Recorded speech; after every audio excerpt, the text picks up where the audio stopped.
cell cycle. A series of changes occur in a series of changes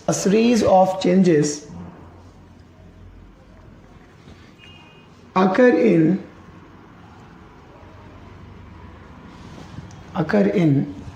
the life of dividing cells और cell division. मतलब पूरे जो changes हो रहे हैं वो पूरे स्टेप बाय स्टेप जो स्टडी करते हैं सेल डिवीजन को, उसको हम बोलते हैं cell cycle.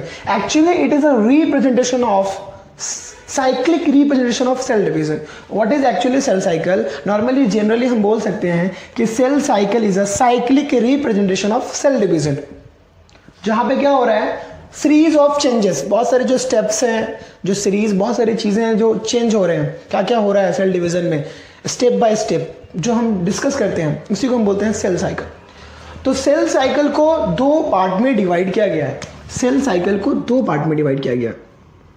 First is interphase.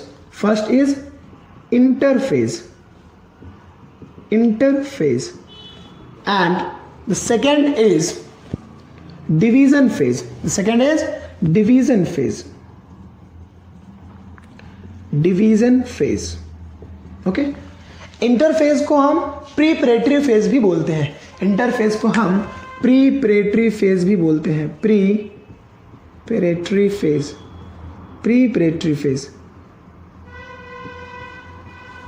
क्योंकि इस फेज में cell division, actually cell divide नहीं होता है, वो प्रिपेयर होता है, डिवाइड होने के लिए पूरी तरह से प्रिपेयर होता है, इसलिए इसका नाम ही है प्रीपरेटरी फेज.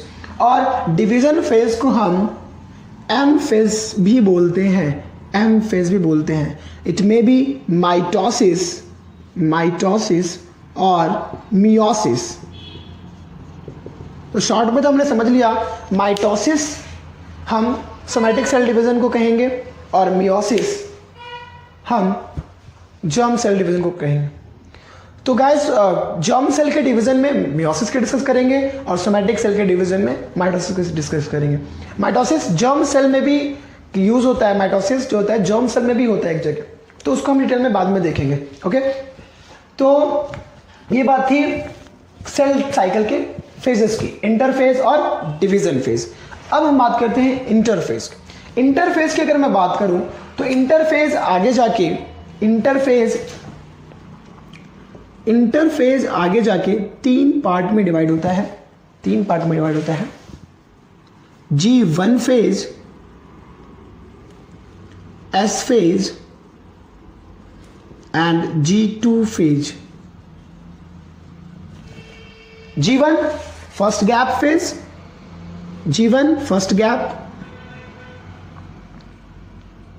S synthetic phase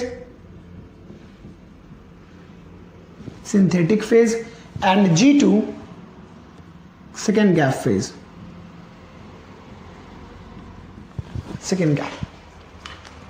इन सबको हम डिस्कस करेंगे डिटेल्स में.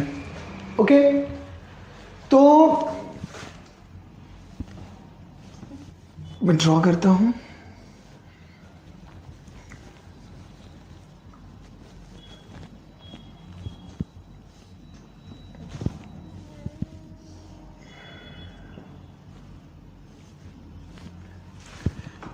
From here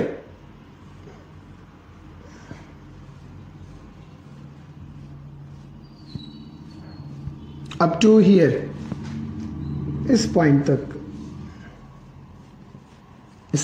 तक, यहां से यहां जो ये फेज है इंटरफेज. कौन सा फेज है? इंटरफेज. ओके, इंटरफेज या फिर प्रीपरेटरी फेज या फिर preparatory phase. Preparatory phase. Okay, preparatory phase. और ये फेज जो है इसको हम कौन सा फेज बोलेंगे? Division phase. ओके, कौन सा फेज है ये? Division phase. ओके, तो इंटरफेस कितने पार्ट में डिवाइड हुआ है? G1, S एंड G2, और ये आपका क्या है? Division phase. और डिवीजन फेज की मैं बात करूं तो डिवीजन फेज आगे जाके डिवाइड होते हैं 2 फेजेस में, karyokinesis and cytokinesis. Karyokinesis and cytokinesis. कार्यो ग्रीक वर्ड है, इसका मतलब ग्रीक वर्ड से आया है कार्यो, जिसका मतलब होता है न्यूक्लियस, काइनेसिस मतलब डिवीजन ऑफ न्यूक्लियस। तो इस फेज में डिवीजन ऑफ न्यूक्लियस होगा। इस फेज में क्या होगा? Division of nucleus, division of nucleus, division of nucleus, and in this phase division of cytoplasm, division of cytoplasm. Cytoplasm means cell body. देखिए ये सेल है, ओके, सेल के अंदर ये क्या है? न्यूक्लियस, और ये क्या हो गया? न्यूक्लियस के जो बाहर है ये सेल है, ये सेल मेम्ब्रेन हो गया। ये डबल लेयर का होता है, जरा डबल लेयर से बना लेते हैं। इसको हम बोलेंगे सेल मेम्ब्रेन, सेल मेम्ब्रेन, ठीक है।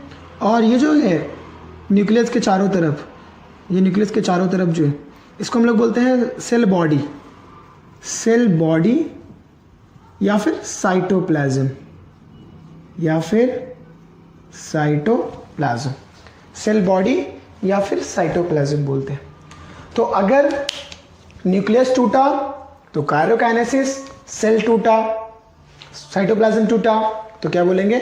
साइटोकाइनेसिस, ठीक है। देखिए यहाँ पे देखिए सेल है, ये न्यूक्लियस। अभी क्या हो रहा है? सेल मैक्सिमम ग्रो कर चुका है, तो ये मैक्सिमम ग्रो करेगा अगर, तो मैक्सिमम ग्रो करने के बाद ये सेल 2 न्यूक्लियस में टूट गया, ओके। ग्रो करने के बाद 2 न्यूक्लियस में टूट गया। ऐसे दिखाओ कि अभी ये maximum nuclear membrane maximum grow कर चुका है, अब क्या हो गया? ये 2 न्यूक्लियस में टूट गया। तो हम इस प्रोसेस को बोलते हैं कार्योकाइनेसिस, कार्योकाइनेसिस। इस प्रोसेस को हम लोग क्या बोलते हैं? कार्योकाइनेसिस। और बाद में क्या होती है? फिर सेल बॉडी टूट जाती है, मीन्स